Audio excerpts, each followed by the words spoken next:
فرزند زہرا یہ حالات برے ہیں۔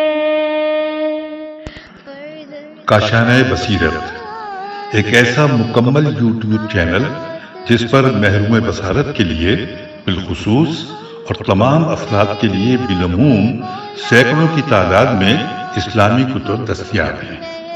لہذا گزارش ہے کہ آپ اپنی ذمہ داری نبھاتے ہوئے کاشانہ بصیرت کو سبسکرائب کرنے کے ساتھ ساتھ بیل آئیکن کو پریس کیجیے تاکہ آپ علم کے حصول کے ساتھ ساتھ مذہب اہل بیت کی اشاعت میں بھی اہم کردار ادا کرتے رہیں۔ کاشانہ بصیرت۔ فرزند زہرا یہ حالات برے ہیں۔ بسم اللہ الرحمن الرحیم۔ السلام علیکم سامعین، کاشانہ بصیرت کے یوٹیوب چینل پر ہم کتاب پڑھنے کا آغاز کر چکے ہیں جس کا نام ہے 250 سالہ انسان، جلد سوم، تاریخ امامت کے 4 ادوار از آیت اللہ العظمیٰ سید علی خامنہئی مدظ اللہ العلیٰ، مترجم سید کوثر عباس موسوی، اور یہ ہے ریڈنگ کا پارٹ نمبر 2۔ یہاں پر ہم کتاب کے صفحہ نمبر 15 پر آغاز کرنے جا رہے ہیں، اور یہاں پر اس پیج 15 پر صرف ایک چیز لکھی ہوئی ہے، مقدمہ، اور اس مقدمے کے عنوان سے یعنی اس چیپٹر میں پیج نمبر 15 سے لے کر پیج 75 تک اس مقدمے کے چیپٹر میں ہم کئی موضوعات کو پڑھیں گے، جیسا کہ آپ نے فہرست میں سنا ہوگا، جس میں امامت کے 4 ادوار کا عنوان بھی ہے، اور اسی میں جہاد اور جد و جہد کا تصور بھی ہے جو کہ ہم پڑھنے جا رہے ہیں۔ یہ سب اسی چیپٹر میں ہیں، اور ائمہ اہل بیت علیہم السلام کی صحیح معرفت کی ضرورت، یہ بھی ہم اسی مقدمے کے میں پڑھیں گے، اور امامت کا فلسفہ وغیرہ وغیرہ۔ آئیے اب ہم پڑھنے کا آغاز کرتے ہیں مقدمہ کہ جس کی باقاعدہ ریڈنگ کا آغاز ہو رہا ہے پیج 16 سے، اور یہاں پر عنوان ہے غدیر رسالت کا تسلسل۔ آئیے مل کر باقاعدہ آغاز کرتے ہیں۔ لکھا ہے کہ رسالت جیسے الہی منصب کی ذمہ داریوں پر جب نگاہ ڈالی جائے تو ہم دیکھتے ہیں کہ نبوت کی تاریخ میں یہ واضح اور روشن ذمہ داری آگے بڑھتے بڑھتے پیغمبر خاتم صلی اللہ علیہ وآلہ وسلم تک جا پہنچتی ہے، اور آپ صلی اللہ علیہ وآلہ وسلم کی حیات کے آخری ایام میں واقع غدیر کی صورت میں مجسم ہو کر ظاہر ہوتی ہے۔ اگر آپ توجہ کریں تو اسی واضح اور روشن ذمہ داری کے بارے میں دعائے ندبہ کے شروع میں بھی ملاحظہ فرمائیں گے۔ بسم اللہ الرحمن الرحیم۔ اللہم لک الحمد علی ما جرا بہ فضاؤک فی اولیائک، یا اسی طرح لکھا ہے کہ قضاؤہ فی اولیائہ، اور اس جملے کے حوالے سے حاشیے میں اشارہ دیا گیا ہے۔ آئیے مل کر پڑھتے ہیں۔ ترجمہ ہے یہ سورہ مائدہ آیت نمبر 67 کہ اے پیغمبر آپ اس حکم کو پہنچا دیں جو آپ کے پروردگار کی طرف سے نازل کیا گیا ہے، اور اگر آپ نے یہ نہ کیا تو گویا اس کے پیغام کو نہیں پہنچایا۔ آئیے آگے چلتے ہیں۔ تاریخ رسالت کے آغاز سے لے کر خاتم انبیاء صلی اللہ علیہ وآلہ وسلم تک یہ واضح ذمہ داری کا سلسلہ جاری ہے۔ رسالت کے معنی جو دین خدا سے عبارت ہے، در حقیقت انسانی جد و جہد کو شکل دینا، رخ متعین کرنا اور ایک قالب میں ڈھالنا ہے۔ یہی دین کے معنی بھی ہیں اور زندگی کا راستہ بھی۔ آپ کسی انسانی معاشرے یا کسی مملکت پر نگاہ ڈالتے ہیں تو آپ دیکھیں گے کہ لوگ مختلف کاموں میں مصروف ہیں، یعنی وہ اپنے شخصی، نفسیاتی، اقتصادی اور اپنے عمومی مسائل کے حل کے لیے انواع و اقسام کے کاموں میں مشغول ہیں جو انسانی زندگی کی ضروریات میں سے ہیں۔ سب کے سب ان سرگرمیوں کو جوہد جیم ہے تے دیتے ہیں، انہیں ہدایات دیتے ہیں، اور اپنی عقل کی مدد سے ان مسائل کو حل کرنے اور انہیں منظم کرنے کی کوششوں میں مصروف ہوتے ہیں، اور انہیں اس طرح منظم رکھتے ہیں کہ دنیا و آخرت میں اس کی سعادت سے مستفید ہو سکیں۔ یہی دین کے معانی ہیں۔ پھر لکھا ہے کہ انسان جو کوششیں کرتا ہے ان میں سے بعض کا تعلق اس کی ذات سے ہے، جیسے کہ اس کے معاشی مسائل، معنوی مسائل، نفسیاتی مسائل، لوگوں سے تعلقات، اور اس قسم کے دوسرے مسائل کا تعلق انسانی اعمال کے ایک چھوٹے سے حصے سے ہے۔ انسانی اعمال کے بڑے حصے کا تعلق ان افعال سے ہے کہ جنہیں معاشرے میں اجتماعی طور پر انجام دیے جاتے ہیں، اور جسے سیاست کہا جاتا ہے، چاہے وہ معاشرے کی معاشی سیاست ہو یا اجتماعی، دفاعی ہو یا فرہنگی، مدنی سیاست ہو یا بین الاقوامی سیاست۔ انسانی زندگی کا ایک بڑا حصہ ان امور میں گزرتا ہے۔ یہ عمدہ کیوں ہے؟ یہاں پر سوالیہ نشان ہے سامعین کہ یہ عمدہ کیوں ہے؟ اس لیے کہ یہ تمام چیزیں حقیقت میں افراد کو ان کی ذاتی زندگی کے امور میں ایک مخصوص سمت کی طرف کھینچتی ہیں۔ اہم انسانی کوششیں انسان کی وہ عظیم کوششیں ہیں جو انسانوں کی ذاتی سرگرمیوں کے عمومی رجحانات کو متعین کرتے ہوئے چھوٹی چھوٹی چیزوں کو ایک جہت دیتی ہیں۔ دین کا تعلق دونوں محاذوں سے ہے، چاہے وہ انسان کی انفرادی اور ذاتی زندگی کا پہلو ہو یا سیاست کا پہلو، جو انسانی زندگی کا ایک انتہائی وسیع اور پھیلا ہوا پہلو ہے۔ ہم آ گئے پیج 17 پر۔ دو آفتیں ایسی ہیں جو دین اور سیاست دونوں کو لاحق ہو سکتی ہیں، یعنی دین کو بھی آفات گھیر لیتی ہیں اور سیاست کو بھی۔ دینداری کو لاحق دو خطرات میں سے ایک یہ ہے کہ کسی بھی معاشرے یا شخص کی دینداری گمراہیوں، لاؤبالی پن، سختی، حمود، عقل سے دوری اور اس قسم کی چیزوں سے مخلوط ہو جائے تو یہ دینداری کی ایک آفت کہلاتی ہے۔ دینداری کی دوسری آفت یہ ہے کہ دین انسان کی ذاتی زندگی تک محدود ہو جائے اور اس کی اجتماعی زندگی کے وسیع و عریض میدان کو فراموش کر دے، اس کے بارے میں خاموشی اختیار کرے اور اس سے الگ ہو جائے۔ اسی طرح سیاست کو بھی دو خطرات لاحق ہیں۔ ایک یہ کہ سیاست اخلاق سے دور ہو جائے، سیاست معنویت اور فضیلت سے خالی ہو جائے، یعنی سیاست پر شیطنت غلبہ حاصل کر لے اور سیاست پر لوگوں کی ذاتی خواہشات کا قبضہ ہو جائے، سیاست پر معاشرے کے طاقتوروں اور بدماشوں کا قبضہ ہو جائے، تو یہ چیز سیاست کے لیے انتہائی خطرناک ہے۔ اگر سیاست کو یہ خطرہ لاحق ہو جائے تو اس وقت انسان کے تمام اجتماعی پہلو آفتوں سے دوچار ہو جاتے ہیں۔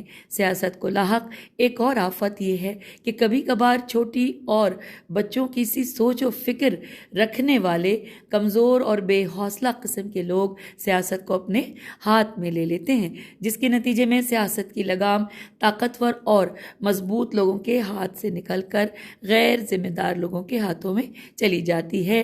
اب نیکسٹ پیراگراف میں لکھا ہے کہ اس کا کیا حل ہے؟ اس کا سب سے بہترین راہ حل یہ ہے کہ سیاسی اور اجتماعی امور ایسے لوگوں کے ہاتھ میں دیے جائیں کہ جن کی دینداری ان دونوں آفتوں سے محفوظ ہو اور ان کی سیاست بھی ان آفتوں سے پاک ہو، اور یہی انسانی معاشرے کو چلانے کا بہترین طریقہ ہے۔ یعنی معاشرے کے امور کی باغ ڈور ایسے لوگوں کے ہاتھوں میں ہونی چاہیے جو دیندار ہوں اور معنویت کے حامل ہوں، جن کی دینی سوچ بلند ہو، جو انحرافات، خطاؤں، دوسروں کے نظریات چرانے، غلط بیانی جیسی برائیوں سے محفوظ ہوں۔ اسی طرح دینی معاملات کو سمجھنے میں سختی اور جمود کا شکار نہ ہوں، نیز دین کو اپنے ہاتھوں کا کھلونا بنانے والے نہ ہوں، اور سیاسی لحاظ سے بھی سمجھدار، اہل تدبر اور شجاع ہوں، اور سیاست کو اخلاق، معنویت اور فضیلت سے الگ نہ کریں۔ ایسے لوگ جب معاشرے کے امور سنبھالیں گے تو معاشرے کو اس قسم کے ممکنہ خطرات سے محفوظ رکھ سکتے ہیں۔ آئیے اگلے صفحے پر آ گئے، ہم پیج 18 پر لکھا ہے کہ اس کی سب سے بہترین اور اعلیٰ ترین مثال کہاں مل سکتی ہے؟ یہ سوالیہ نشان ہے۔ یہاں لکھا ہے ایسا ہونا وہاں پر ممکن ہو جاتا ہے جب غلطیوں سے پاک ایک معصوم انسان معاشرے کے دینی اور سیاسی امور کو اپنے ہاتھ میں لے اور اسی کو امام کہتے ہیں۔ پھر لکھا ہے امام معصوم وہ عظیم انسان ہوتا ہے جس کا قلب ہدایت الہی کے انوار کا روشن آئینہ ہوتا ہے، جس کی روح وحی الہی کے منبع سے متصل ہوتی ہے، جس کی ہدایت خالص ہوتی ہے اور انسانی اخلاق کے اعتبار سے اس کا کردار اور اخلاق 100% فضیلت پر مبنی ہوتا ہے، جس کے ہاں نفسانی خواہشات کا گزر نہیں ہو سکتا ہے، کہ جس سے گناہ سرزد نہیں ہوتا، شہوات اور انسانی خواہشات اسے اپنی طرف مائل نہیں کر سکتی، غصہ اور ناراضگی سے راہ خدا سے دور نہیں کر سکتے، اور سیاسی لحاظ سے اس کی فکر اتنی وسیع ہوتی ہے کہ معاشرے میں جنم لینے والی چھوٹی چھوٹی تحریکوں کو بھی وہ اپنی تیز بین نگاہوں سے دیکھ سکتا ہے، معاشرے میں پیش آنے والے چھوٹے چھوٹے واقعات کو بھی وہ دیکھتا ہے، زندگی میں پیش آنے والے کمر شکن حادثات کے مقابلے میں شجاعت اور بہادری کے ساتھ ڈٹ جاتا ہے۔ اس موقع پر اپنی جان کی پرواہ کیے بغیر دوسرے انسانوں، یہاں تک کہ دور دراز کے علاقوں میں رہنے والے، حتیٰ کہ وہ خواتین جو آپ کی ہم مذہب بھی ہیں نہیں ہیں، ان کے بارے میں فرماتے ہیں کہ اگر ان کی عزت و آبرو کی حفاظت نہ کر سکنے کی وجہ سے کوئی خودکشی کر لے تو یہ اس کا حق بنتا ہے۔ اگلے پیراگراف میں ہے کہ وہ معنویت، وہ دین، وہ اخلاق اور فضیلت، وہ گہری بصیرت، وہ شجاعت، وہ قربانی، وہ مستعد انسانی جذبات کے ساتھ مضبوط روحانی اور معنوی طاقت عصمت ہی سے جنم لیتے ہیں، چونکہ وہ معصوم ہیں اور اللہ تعالیٰ نے انہیں مقام عصمت کے لیے منتخب کیا ہے، لہٰذا ان سے گناہ اور غلطی سرزد نہیں ہو سکتی۔ اب اگر معاشرے کا کنٹرول کسی ایسے شخص کے ہاتھ میں ہو تو یہی تمام انبیاء کی رسالتوں کا سب سے اعلیٰ مقصد ہے۔ غدیر کا مطلب بھی یہی ہے، اور غدیر میں ایسا ہوا ہے۔ غدیر کو اتنا سادہ نہ لیا جائے کہ بس اس دن پیغمبر اکرم صلی اللہ علیہ وآلہ وسلم نے ایک کو منتخب کیا اور لوگوں کے سامنے اس کا تعارف کروایا۔ مسئلہ یہ ہے کہ حضرت آدم علیہ السلام کے زمانے سے انبیاء اور رسولوں کا سلسلہ شروع ہوا۔ پوری تاریخ میں متعدد بار انبیاء کرام نے حکومتیں تشکیل دی، مثلا حضرت سلیمان علیہ السلام، حضرت داؤد علیہ السلام اور بنی اسرائیل کے بعض دوسرے انبیاء علیہ السلام سے لے کر ہمارے نبی حضرت محمد مصطفیٰ صلی اللہ علیہ وآلہ وسلم کے زمانے تک یہ سلسلہ چلتا ہے، تاکہ دین اور سیاست کا یہ امتزاج اپنے عروج پر پہنچ کر ایک پائیدار روایت کی صورت میں معاشرے کی رہنمائی کی ضامن بن جائے۔ یہ کام غدیر کے واقعے میں ہوا، اسی لیے ہم دعائے ندبہ میں پڑھتے ہیں، بسم اللہ الرحمن الرحیم، فلمن قضت ایامہ اقام ولی علی ابن ابی طالب صلوات اللہ علیہما وآلہما ہادیا اذ کان هو المنذر ولکل قوم ہاد۔ ترجمہ، اور جب آپ صلی اللہ علیہ وآلہ وسلم کا زمانہ اختتام کو پہنچا تو آپ صلی اللہ علیہ وآلہ وسلم نے علی ابن ابی طالب علیہ السلام کو اپنا ولی اور جانشین متعین کرتے ہوئے فرمایا کہ تیرا درود ہو ان دونوں پر اور ان دونوں کے خاندان پر، کیونکہ آپ صلی اللہ علیہ وآلہ وسلم متنبہ کرنے والے اور تیرے عذاب سے ڈرانے والے تھے، اور ہر قوم کا ایک رہنما ہوتا ہے۔ یہاں پہ ترجمہ مکمل ہوا۔ پھر لکھا ہے کہ کتنا اچھا ہے کہ ہم ان تعلیمات پر جو ائمہ اہل بیت علیہم السلام کی برکت سے اتنی آسانی کے ساتھ ہم تک پہنچی ہیں، دقت اور توجہ کے ساتھ غور و فکر کریں۔ دعائے ندبہ جو ایک عمدہ خطبہ بھی ہے، وہ اس سوچ کی تاریخ اور تحریک کی بنیادوں کو انبیاء علیہ السلام کی تاریخ سے جوڑ دیتی ہے۔ اس دعا میں کوئی ایک جملہ بھی ایسا نہیں ہے کہ جس پر شیعہ اور سنی کے درمیان اختلاف ہو۔ اگر تھوڑا غور و فکر کریں تو امامت اور ولایت کے مسئلے کو استدلالی صورت میں بیان کرتی ہے۔ اذ کانا ہوول منذرا ولی کلی قوم ہاد، ترجمہ کہ یعنی پیغمبر مقام رسالت اور انذار و تبشیر پر فائز ہیں، ایک نئی راہ کا آغاز کرنے والے ہیں، بشریت کے سامنے افق کھولنے والے ہیں۔ لیکن پیغمبر ہمیشہ کے لیے تو نہیں ہوتا ہے، دوسری طرف معاشرے کو ایک ہادی کی ضرورت رہتی ہے۔ اسلام نے اس ہادی کا بندوبست کر رکھا ہے، اور وہ یہ کہ معصومین علیہ السلام کا ایک سلسلہ جو یکے بعد دیگرے امور کی باغ دوڑ اپنے ہاتھ میں لے اور خالص قرآنی تعلیمات کی روشنی میں اسلامی معاشرے کی ہدایت کرے۔ نیز حقیقت میں وہ اسلامی افکار اور اس کی خصوصیات کے مطابق معاشرے پر اسلامی طرز عمل اور عادات کو نافذ کرے۔ سامعین، یہاں پر ڈیٹ لکھی ہوئی ہے 3 مارچ سن 2002۔ آئیے آگے چلتے ہیں۔ آگے یہاں پر سورہ انبیاء کی آیت نمبر 73 ہے، آئیے مل کر پڑھتے ہیں اور ساتھ ہی اس کا ترجمہ پڑھیں گے۔ بسم اللہ الرحمن الرحیم۔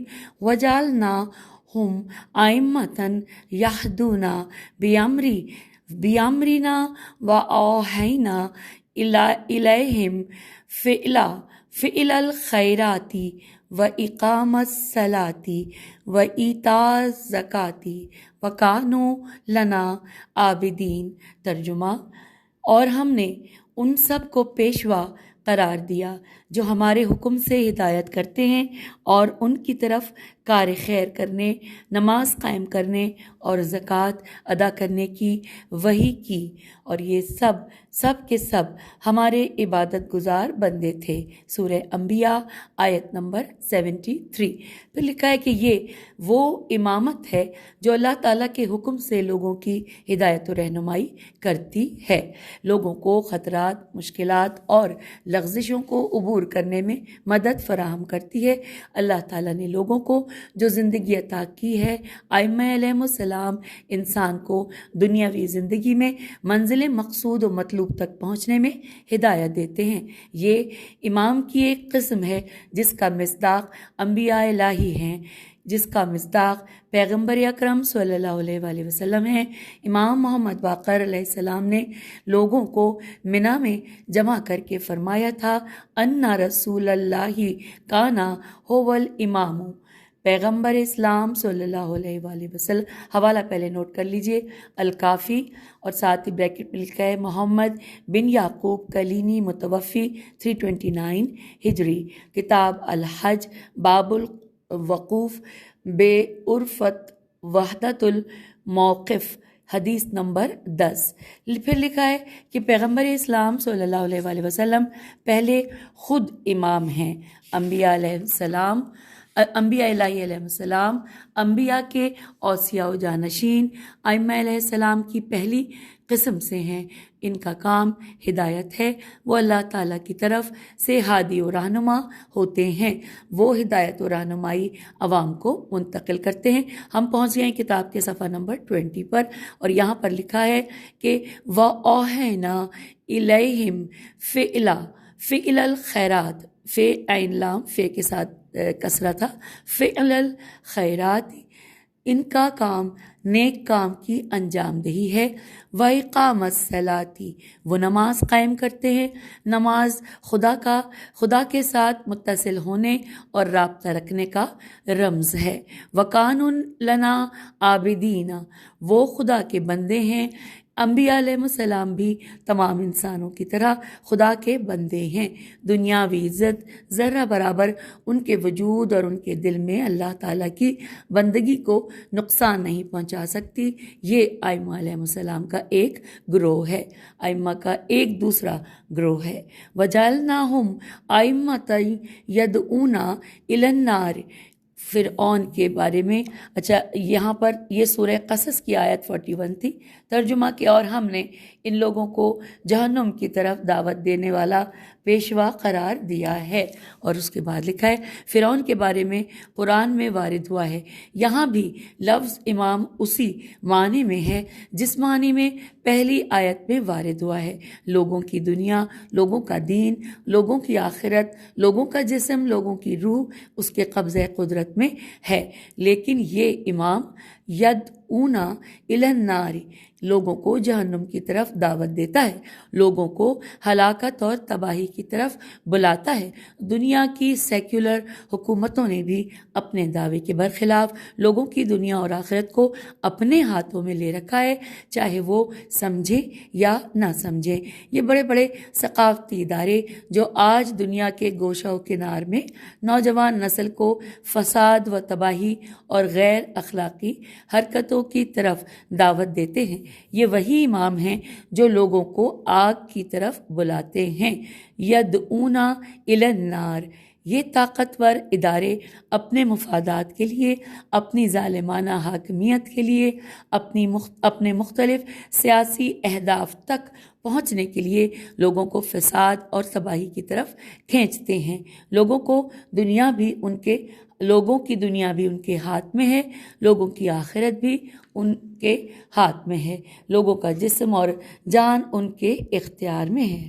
پھر لکھا ہے کہ یہ جو دعویٰ کیا جاتا ہے کہ گرجا گھر آخرت کے بارے میں کام کرتا ہے اور حکومت دنیا کے امور کے بارے میں کام کرتی ہے، یہ ایک شبہ اور مغالطہ ہے. جہاں حکومت دین سے بیگانہ لوگوں اور فاسد افراد کے ہاتھ میں ہوتی ہے، وہاں گرجا گھر بھی ان کی خدمت کرتا ہے. ان کے اقتدار کے پنجے میں معنویت بھی ختم اور نابود ہو جاتی ہے. لوگوں کے جسم و جان ان کے عوامل کے زیر اثر آ جاتے ہیں، اور یہ مسئلہ بشر کو ہمیشہ درپیش رہا ہے. معاشرہ یا عادل امام کے زیر اثر ہے جو اللہ کی طرف سے ہے، نیکی اور اچھائی کا ہادی ہے، حق و صداقت کا ہادی ہے، یا معاشرہ ایسے لوگوں کے ہاتھ میں ہے جو حق سے بیگانہ اور بے بہرا ہیں، حق سے ناآشنا ہیں اور اکثر اوقات حق کے ساتھ عداوت رکھتے ہیں، کیونکہ حق ان کے ذاتی مفادات اور مادی مفادات کی حفاظت نہیں کرتا، اس لیے وہ حق کے ساتھ عداوت رکھتے ہیں. لہٰذا معاشرے میں یہ دو صورتیں پائی جاتی ہیں اور معاشرہ ان دو حالتوں سے خالی نہیں ہے. ہم پیج 21 پہ آ گئے ہیں. لکھا ہے اسلام نے مدینے میں نبوی مدنی معاشرے کی تشکیل کے ذریعے ثابت کر دیا ہے کہ اسلام صرف نصیحت کرنے اور زبانی طور پر واضح و موضح کرنے والا دین نہیں ہے. اسلام احکام الہی کے حقائق کو معاشرے میں عملی جامہ پہنانا چاہتا ہے، اور کام قدرت الہی سے اتصال کے بغیر ممکن ہی نہیں ہے. یہی وجہ ہے کہ پیغمبر اسلام صلی اللہ علیہ وآلہ وسلم نے اپنی عمر مبارک کے آخری ایام میں اللہ تعالیٰ کے حکم سے اپنے بعد آنے والے ہادی کا تقرر بھی فرما دیا. یہ اور بات ہے کہ پیغمبر اسلام صلی اللہ علیہ وآلہ وسلم کی وصیت اور سفارش بالائے طاق رکھ دی گئی اور اس پر عمل نہیں ہوا. بعض روایات کے مطابق پیغمبر اکرم صلی اللہ علیہ وآلہ وسلم پہلے ہی سے اس کی خبر دے چکے تھے کہ ان کی وصیت پر عمل نہیں ہوگا. بہرحال اس واقعے نے امت اسلامیہ کی قیادت کے بارے میں ایک معیار اور میزان فراہم کیا تاکہ رہتی دنیا تک تمام مسلمان اس معیار اور میزان کو نمونہ عمل قرار دیں اور امت کے راستے کا تعین کریں. یہ جو پیغمبر اکرم صلی اللہ علیہ وآلہ وسلم نے امامت و ولایت کے لیے اس حساس موقع کا انتخاب کیا، یہ کوئی پیغمبر کا ذاتی انتخاب نہیں تھا، بلکہ یہ تو پروردگار عالم کا انتخاب تھا. خداوند متعال کی طرف سے وحی ہوئی کہ بلغ ما انزل الیک من ربک، اس کا مطلب یہ نہیں کہ پروردگار عالم کی جانب سے پیغمبر اسلام صلی اللہ علیہ وآلہ وسلم کو اس سے قبل ولایت امام کے بارے میں آگاہ نہیں کیا گیا تھا، ایسا نہیں ہے۔ بعثت کے آغاز سے ہی یہ بات پیغمبر اسلام صلی اللہ علیہ وآلہ وسلم کے لیے روز روشن کی طرح عیاں تھی، اور اس کے بعد 30 سالہ دور میں رونما ہونے والے واقعات نے اس حقیقت کو اس طرح عیاں کر دیا کہ اس میں کسی شک و شبے کی گنجائش باقی نہیں رہ گئی تھی، لیکن اس کا رسمی اور باقاعدہ اعلان پروردگار عالم کے حکم سے ایک حساس وقت میں ہونا چاہیے تھا۔ اب یہاں پر ہم پڑھنے جا رہے ہیں سورہ مائدہ کی آیت نمبر 67، بلغ ما انزل الیک من ربک وان لم تفعل فما بلغت رسالتہ۔ ترجمہ، اے پیغمبر آپ اس حکم کو پہنچا دیں جو آپ صلی اللہ علیہ وآلہ وسلم کے پروردگار کی طرف سے نازل کیا گیا ہے، اور اگر آپ صلی اللہ علیہ وآلہ وسلم نے یہ نہ کیا تو گویا اس کے پیغام کو نہیں پہنچایا۔ سورہ مائدہ آیت نمبر 67۔ یعنی ایک الہی ذمہ داری ہے، یہ ایک الہی ذمہ داری ہے جسے لوگوں تک پہنچانا ہوگا۔ یہاں پر ڈیٹ لکھی ہوئی ہے 6/12/2009 عیسوی۔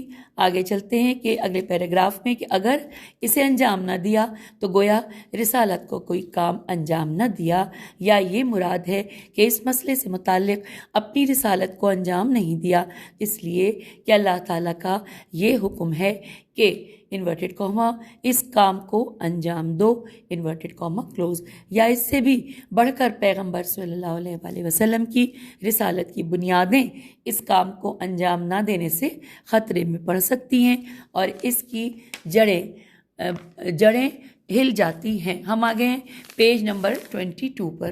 لکھا ہے کہ یہ احتمال بھی پایا جاتا ہے کہ جیسا کہ رسالت کا بنیادی پیغام پہنچایا ہی نہیں گیا ہے، اس صورت میں مسئلے کو انتہائی اہمیت حاصل ہو جاتی ہے، یعنی حکومت کی تشکیل کا موضوع مملکت کی مدیریت اور ولایت کا شمار دین کے اصلی متون میں ہوگا۔ میم تے واو نون، ہو سکتا ہے اس کو کسی اور طرح ادا کرتے ہوں، میم تے واو نون میں ہوگا، اور پیغمبر صلی اللہ علیہ وآلہ وسلم اتنی عظمت کے باوجود اس بات کا اہتمام کرتے ہیں اور اپنی اس ذمہ داری کو لوگوں کی آنکھوں کے سامنے اس کیفیت کے ساتھ انجام دیتے ہیں کہ شاید کسی اور واجب کو اس طرح انجام نہ دیا ہو، نہ نماز، نہ زکوٰۃ اور نہ ہی جہاد کو۔ یہاں مختلف اقوام اور قبائل سے تعلق رکھنے والے گروہوں کو مکہ اور مدینہ کے درمیان ایک چوراہے پر ایک انتہائی ضروری کام کی انجام دہی کے لیے جمع کرتے ہیں اور ایک ایسے پیغام سے لوگوں کو باخبر کر دیتے ہیں کہ خبر پورے عالم اسلام میں پھیل جاتی ہے۔ پیغمبر اکرم صلی اللہ علیہ وآلہ وسلم ایک نیا پیغام لوگوں تک پہنچاتے ہیں۔ سامعین، یہاں پر ڈیٹ لکھی ہے 7/5/1996 عیسوی۔ پھر چلتے ہیں آگے۔ لکھا ہے پیغمبر اکرم صلی اللہ علیہ وآلہ وسلم جب لوگوں تک یہ پیغام پہنچا چکے تو اس کی صداقت پر قرآن نے بھی اپنی مہر تصدیق ثبت کرتے ہوئے اسے مزین کر دیا، جیسا کہ ارشاد ہوتا ہے الیوم یئس الذین کفروا من دینکم، اور یہاں پر لکھا ہے ساتھ ہی کہ آج کافر آپ کے دین سے مایوس ہوئے ہیں۔ مسئلہ حکومت واضح ہونے سے پہلے کفار کے دلوں میں امید کی ایک کرن پائی جاتی تھی، لیکن آج وہ سمجھ گئے کہ بنیادی مسئلہ حل ہو گیا ہے۔ یہاں بریکٹ میں لکھا ہے 14-9-1984۔ پھر چلتے ہیں آگے۔ لکھا ہے کہ وہ اس بات کو سمجھ گئے ہیں کہ وہ محور اسلام کو بچا سکتا ہے جو مسلمانوں کے اجتماع کی حفاظت کر سکتا ہے، جو مسلمانوں کے اتحاد اور وحدت کا ضامن ہے۔ اس محور کو آج پروردگار عالم کے ذریعے دین اسلام میں رکھ دیا گیا۔ بریکٹ میں لکھا ہے 25-6-1983 عیسوی۔ اب اگلے پیراگراف میں ہے کہ اس لحاظ سے اب کوئی خطرہ باقی نہیں ہے اور کفار مایوس ہو چکے ہیں۔ فلا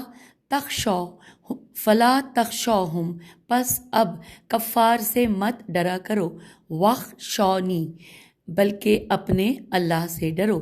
یہاں پر لکھا ہے 14-9-1984، پھر لکھا ہے اللہ سے ڈرنے کا کیا مطلب ہے، یعنی اپنا خیال رکھو، اپنے دل و جان اور اپنے اعمال کا خیال رکھو، اپنے تقوی، ثابت قدمی اور استقامت جو ہر انسان سے اس راہ میں متوقع ہے اس کا خیال رکھو۔